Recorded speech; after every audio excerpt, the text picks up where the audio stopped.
Olá, estudantes! Sejam muito bem-vindos novamente à nossa aula de Vida nos Extremos. Eu sou a professora Eveline Cruz e estou aqui mais uma vez com vocês, né? Mas, eu não gosto de solidão, Eu tenho sempre aqui os intérpretes de Libras para me ajudar nessa comunicação com vocês. E hoje a Elisângela e a Bianca que estão me ajudando aí nessa comunicação. Obrigada! E vou aproveitar esse momento de apresentação e vou fazer aqui minha autodescrição, tá? Eu sou uma mulher branca, muito branca, olhos e cabelos castanhos, rosto bem redondinho, uso óculos, Tô com uma camisetinha rosa, calça jeans, sandálias da humildade, batom não é laranja, ele é abóbora, Hoje, excepcionalmente, estou de batom abóbora, E para não me esquecer, porque este recadinho é super importante, nós temos aí um novo canal, que é o canal Educação Antirracista. Muito legal, muito bacana, vai lá conferir. Joia? E aí, o que nós temos para a nossa aula de hoje? Estamos aí na atividade de número 3, na sistematização de número 3, falamos bastante coisa, tivemos muitos temas aí durante a nossa atividade, Porque recordar é viver, nós vamos retomar alguns pontinhos, tá? No nosso aprofundamento de ciência em ação da unidade curricular Projeto de Vida ao Extremo do nosso componente curricular já mencionado, Vida nos Extremos. Qual é o objetivo da aula de hoje, doguinho? Continuar a retomar alguns temas e conceitos abordados na atividade 3. Como eu disse, a gente falou bastante coisa, nós vamos ver pontualmente algumas coisas, eu não vou explicar novamente, detalhadamente, nós vamos só dar uma passadinha porque recordar é viver, Tá aí na tela para vocês os eixos estruturantes presentes aí na nossa aula, que é composto pela investigação científica, representado pela lupa, processos criativos, representado pela lâmpada, empreendedorismo, representado pelo aviãozinho de papel, e mediação e intervenção sociocultural, representado pelo balãozinho com 3 pontinhos ao centro. Aí na tela para vocês as habilidades de hoje, para quem quiser tirar um print, E, retomando aí, nós estamos fazendo a nossa retomada, a nossa sistematização baseada aí no livro Astrobiologia, uma ciência emergente, do mapa aí, que esse é o material de apoio ao planejamento e práticas de aprofundamento, que é o material norteador aí do nosso aprofundamento das nossas aulas. Certinho? Pegue aí o seu material de anotação, caderno, aplicativo, o que você achar mais interessante, mais fácil aí para os seus estudos, mas não deixa de anotar o tema da aula de hoje e a data. Joia? Voltando no tempo, Lembra que eu comentei lá do período cambriano de 540 milhões de anos atrás, É tempo, Imagina só, vocês estão vendo aí uma representação do fundo do mar, de alguns organismos, muito próximos a vegetais e animais, Extremamente complexos. Olha que biodiversidade, Variação de organismos grande, Vocês podem ver vários organismos aqui, muitos organismos, Vegetais, animais. Será que eles surgiram do nada? Porque quando a gente fala da explosão do Cambriano, a gente só lembra dessa grande biodiversidade, Mas lembra que a gente comentou sobre a biota de Ediacara, que eram organismos aí que provavelmente vieram, são anteriores, antecessores dos organismos do período Cambriano. Lembrando que o processo evolutivo ele ocorre aí de forma bastante lenta, Aí 2 representantes simpáticos. Olha, se você tem dúvida de nomes, eu vou ter um filhinho, Temos esses simpáticos amiguinhos aqui, o Anomalocaris e o Pabinia, São nomezinhos bem diferentões para quem quiser ousar aí na nomenclatura, dos filhinhos, Um camarada muito típico desse período, que nós achamos muitas impressões fósseis, é o trilobita, Esse animal é extremamente complexo complexo, né, para 540 milhões de anos atrás, né, a descoberta do Cambriano entre 542 e 588 milhões, né, de anos, por Charles Dolittle, né, foi muito importante. Aí Darwin já havia comentado, né, sobre esses organismos, da evidência desses organismos anteriormente. Então foi uma época de grande riqueza ali, né, de descobrimento de Charles Darwin e Charles Dolittle. Não é o Dr. Dolittle do filme, não, né? Não sei se se inspiraram, né, no Dr. Charles Dolittle, mas não é o mesmo, tá? Então, a fauna de Ediacara anterior a esses organismos, né, o Anomalocaris, o Trilobita, né, essa fauna de Ediacara eram organismos aí de corpo mole. Você pode perceber o Trilobita, ele não parece uma baratona, né? Porque ele já tinha o corpo rígido, né? Só o abdômen dele que era mais frágil, e era ali que os predadores provavelmente usavam para atacá-lo, né? Virando ele de ponta cabeça, né? De barriga para cima, na realidade, né? Porque ele tinha uma carapaça muito parecida com muitos animais que nós conhecemos hoje em dia. Se você pensar, por exemplo, na lagosta, né? É um animal ali de corpo duro, corpo segmentado, né? Você vê que ele tem vários compartimentos, partes, né? E uma carapaça dura que acaba protegendo esse organismo de ataque de predadores de alguma forma, né? Continuando aí, o surgimento de registro de organismos do Cambriano tão complexos gerou muita discussão, né? E polêmica sobre a evolução do planeta. Ok? Aí eu comentei com vocês esse desenho bem lúdico sobre a escala, né, do tempo geológico, né? Aqui na época do Cartaquiano e do Arqueano, né? Ainda não, aqui é Cartaquiano, a formação aqui do nosso sistema solar e do planeta Terra, né? Então, do Arqueano, antes do período Proterozoico, que pega o período ali da fauna de Ediacara e do início do pré-cambriano, né? Que começaram aqui os primeiros organismos vivos, sendo que aqui no Arqueano aí a Terra era ainda muito primitiva. E foi com o passar dos milhões de anos, né? Esses organismos eles foram ficando cada vez mais complexos, né? Até chegarmos ao período que vivemos atualmente, que é o Quaternário. Joia? Rapidinho, né, aqui a escala mais em detalhes para vocês do tempo geológico aqui no Arqueano, né, que é a formação do planeta Terra, né, que provavelmente aqui no Arqueano que surgiram aí os primeiros organismos unicelulares, né, provavelmente as arqueias, né, as bactérias, e depois sim que acabou evoluindo para esses animaizinhos muito simpáticos do período, né, aqui da fauna de Ediacara, pode ser bem representado aqui. E, posteriormente, a explosão de vida ali no Cambriano, até nós chegamos aqui no período Quaternário, que é onde estamos agora. O Holoceno, né? Tem gente que eu já comentei isso aqui, né? Acreditava-se que o Holoceno era até alguns milhares de anos atrás, ali na época do fim da Era do Gelo, quando os homens já existiam muitos sapiens aí no planeta. Mas aí com a Revolução Industrial, com a grande alteração dos ecossistemas por parte de nós, seres humanos, né, nós estamos aí nessa época chamada Antropoceno. Né? Antropoceno porque a gente alterou tanto, né, os ecossistemas que nós já vemos esse resultado aí. Né? Muita destruição, alteração do clima, desmatamento, poluição da água e do ar. Né?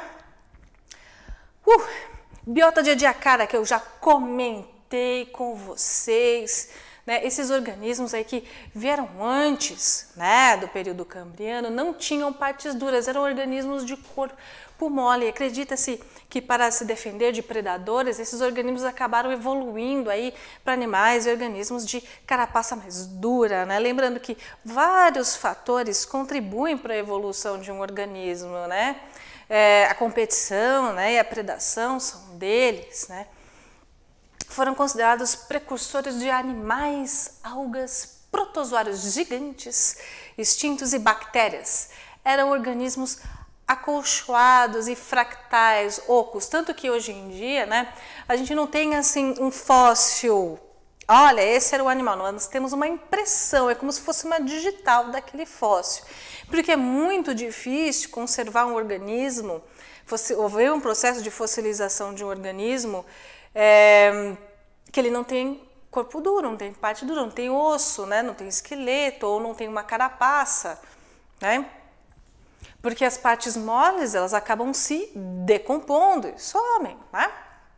Continuando aqui, eu comentei para vocês sobre o processo de fossilização aqui, o nosso amigo Dino, né? Zerou aqui, tadinho, faleceu, e esses processos de fossilização, né, são processos lentos, né? Porque como ele é um animal aqui, ó, de, né, esqueleto, né? Ele tem aqui o esqueletinho dele, então a parte mole, a carne, pele, tudo passa por um processo de decomposição. Sobra o esqueleto, que dependendo da temperatura, pressão, umidade, vai ocorrendo uma sedimentação, ou seja, partículas de poeira, de terra, de sedimento vão se acumulando sobre o corpício desse animal e ele vai sendo soterrado por camadas e camadas de sedimento. E quando ocorre um movimento geológico, né, esse esqueleto, esse fóssil, passado milhões de anos, ele pode aflorar e aí ficar ali à disposição dos cientistas, né, para poderem estudar. E normalmente a gente não encontra, né, o cientista ele não encontra o fóssil inteirinho. Muitas vezes eles acham apenas um fragmento desse fóssil, né, algumas vértebras e ossos, né, e para reconstituir esse animal é um verdadeiro quebra-cabeça, né? Aí, ó, uma impressão de uma dixônia da biota de Ediacara, lembra? Parece uma impressão digital, porque não está a carapaça, o corpo do animal, é como se fosse uma impressão digital dele. Ele morreu ali, o corpo se foi, não fossilizou, mas ficou a impressão dele, o amassadinho, como se fosse uma pegada, né? Um amassadinho desse animalzinho. Aí, tá? Uma representação, né, de acordo com as impressões encontradas de como que era a fauna, né, a biota de Ediacara, né? Antigamente a gente chamava de fauna, né?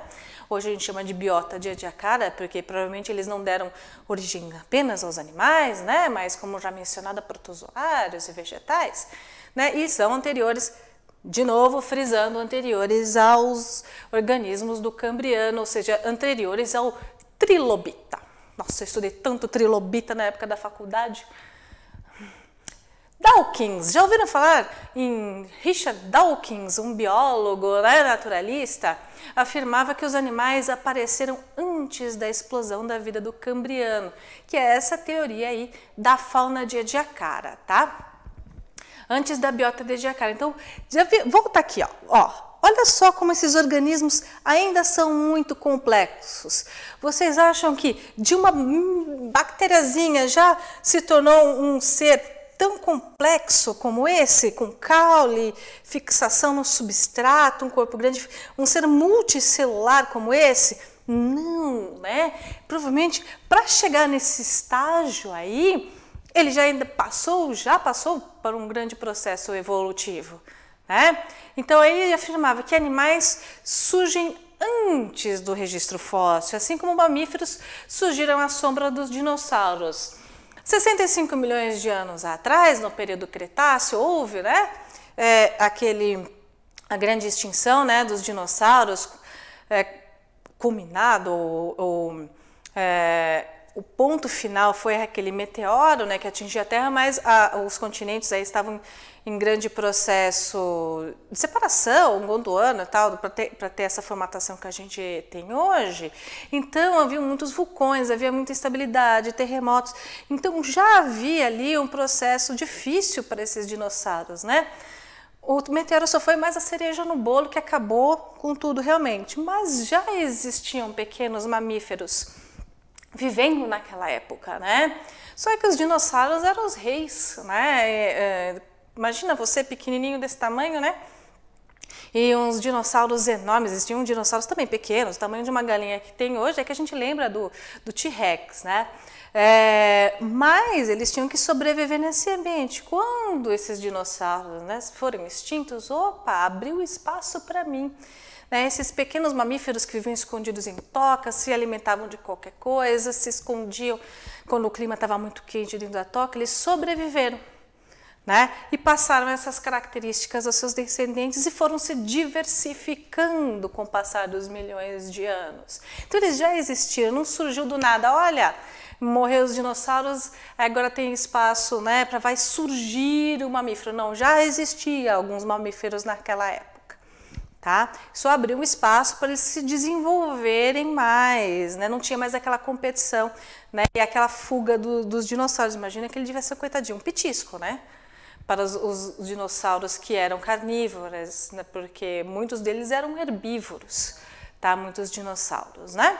Aqui também um tópicozinho: é possível que a biota de Ediacara tenha desaparecido por conta da competição ou de fatores ambientais.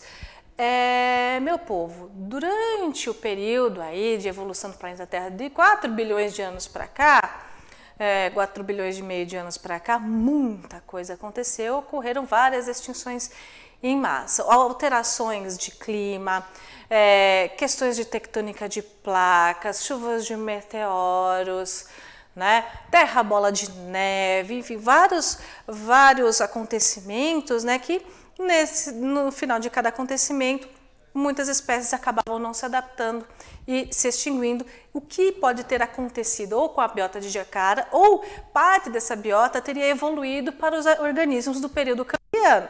Isso ainda está sendo aí analisado e discutido, se eles se extinguiram todos ou se deram origem aí aos organismos do cambriano, que parece ser o mais coerente, né? Que esses organismos acabaram evoluindo, dando origem aí aos organismos do período cambriano, tá? E os processos evolutivos, eles ocorrem desde o surgimento do planeta Terra, né? Desde o tempo da sopa primordial, né? Que os primeiros elementos químicos se juntaram para formar os primeiros coacervados, enfim, né? Então o processo ele não para, né? Não é estático, né?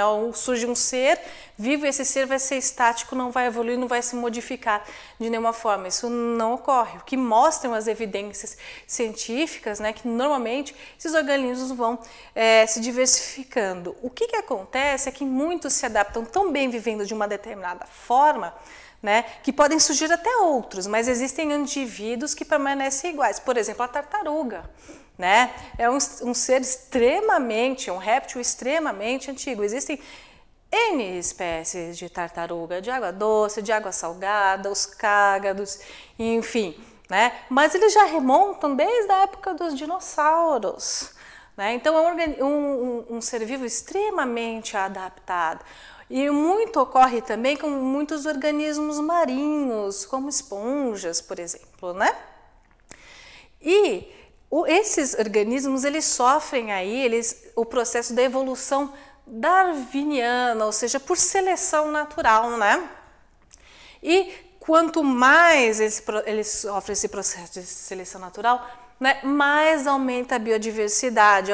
A biodiversidade hoje, né, é muito maior do que no período da fauna de Ediacara, por exemplo, porque nesse período tanto da fauna de Ediacara, né, que é no Proterozoico, quanto no período cambriano, né, só existia vida onde? Na água. Não existia vida no ambiente terrestre, né?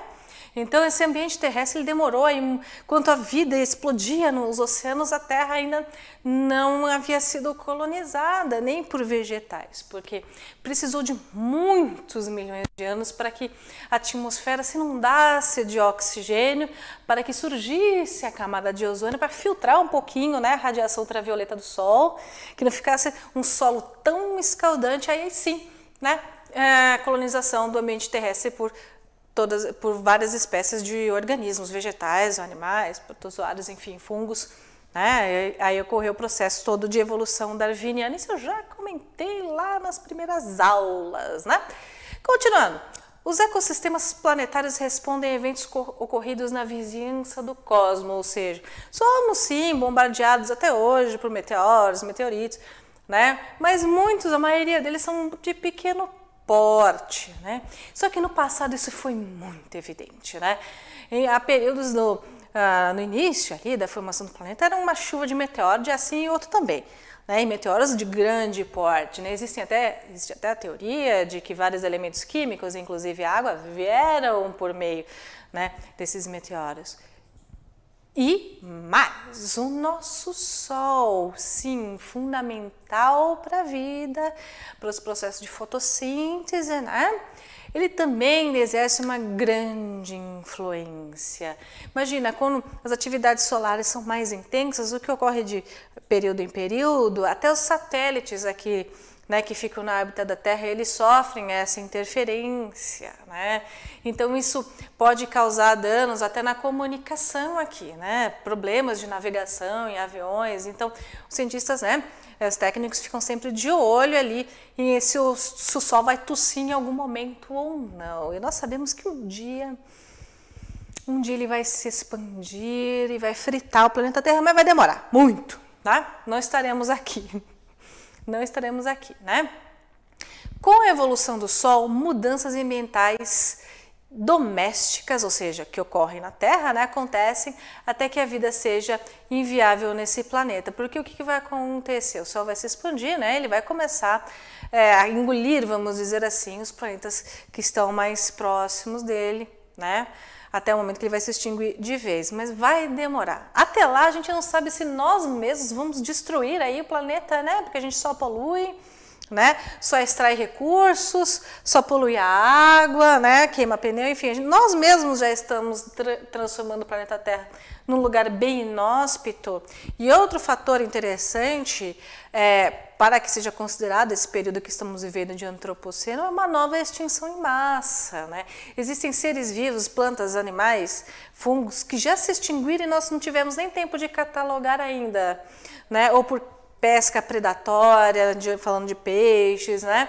Ou queimadas, ou desmatamento mesmo para a agricultura. Isso não é de hoje, isso vem de séculos, principalmente após a Revolução Industrial, que essa busca por recursos se intensificou muito, né? E tem animais que a gente realmente já extinguiu o fim, né? Por exemplo, no continente australiano, um exemplo clássico é o pássaro dodô, né? Porque o pássaro ele fazia lá seu ninho no chão e com a colonização, né, de europeus que traziam os animais domésticos, porcos e cachorros, esses ninhos acabaram sendo destruídos, né, e esse pássaro não conseguia se reproduzir e desapareceu. Aqui no nosso território também muitas espécies de aves, né, e de répteis já são consideradas extintas, né, e até mesmo grandes mamíferos, que são até símbolo do país, estão seriamente ameaçados de extinção porque estão perdendo seu habitat, tá? Aqui, em aproximadamente, falei para vocês que vai demorar 5 bilhões de anos, o Sol se tornará uma gigante vermelha. Né? Olha como, daqui eu tô vendo quanto a Terra tá quentinha ali, né? Naquela situação de gigante vermelha, já não tem mais ninguém vivo morando aqui, né? Seria a extinção do nosso planeta, né? Então, só que tem outros eventos também que podem provocar grandes extinções, né? Supervulcanismo, nós temos supervulcões, não tem só o Yellowstone, o Krakatoa, tem um vulcão na Itália que eu nunca lembro o nome, que é gigante também, que é perto do Vesúvio, tem o vulcão Toba na Indonésia, né? Tais vulcões podem desencadear extinções em massa, inclusive afetar drasticamente a vida antrópica. Por quê? Eles podem lançar tanta cinza de fuligem, incendimento na atmosfera que pode até tampar a luz do Sol, dependendo do tipo de explosão, né?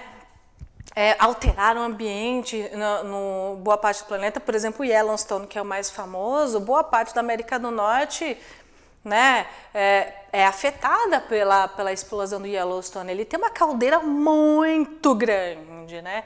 Quando a gente olha o vale, assim, a gente não tem ideia do tão grande que é o Yellowstone, né? E tem outros pelo mundo tão grandes quanto ele, tá? Ou até maiores, né? Aqui, ó, a caldeira do Yellowstone, a pluma magmática, né? Tá lá. Vai entrar em atividade? Um dia vai, novamente, mas não se sabe, né, quando.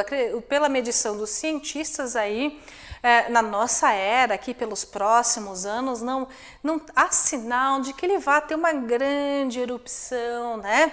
Mas sim, podem ocorrer terremotos, escape de gases, mas não há evidência de que ele vai entrar em grande atividade pelos próximos anos. Ufa! Né? Outro problema que pode acontecer com a Terra, né, que já aconteceu outras vezes, é que a humanidade não estava nessa situação que a gente está hoje, é o campo magnético, que ocorre em algumas reversões de tempos em tempos, mas se o núcleo diminuir a sua atividade ou parar, né, nós perdemos esse campo magnético, que esse campo magnético ele acaba nos protegendo aí das radiações solares, né, e de outras radiações vindas do espaço. Sem o campo magnético, nós ficamos muito vulneráveis. Foi o que aconteceu com Marte, né? O núcleo de Marte aí ele perdeu boa parte da sua atividade, a maior parte, né? Acredita-se que o núcleo de Marte já esteja inativo, por isso ele perdeu o campo magnético dele, né? Tanto que há evidências que em Marte já existiu água líquida em sua superfície, né? Rios correndo, e hoje isso não é mais uma realidade, tá?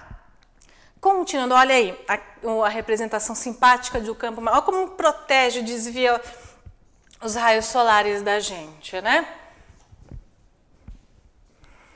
Continuando, questão da deriva continental. Gente, os continentes, eles estão aí em constante mudança, né?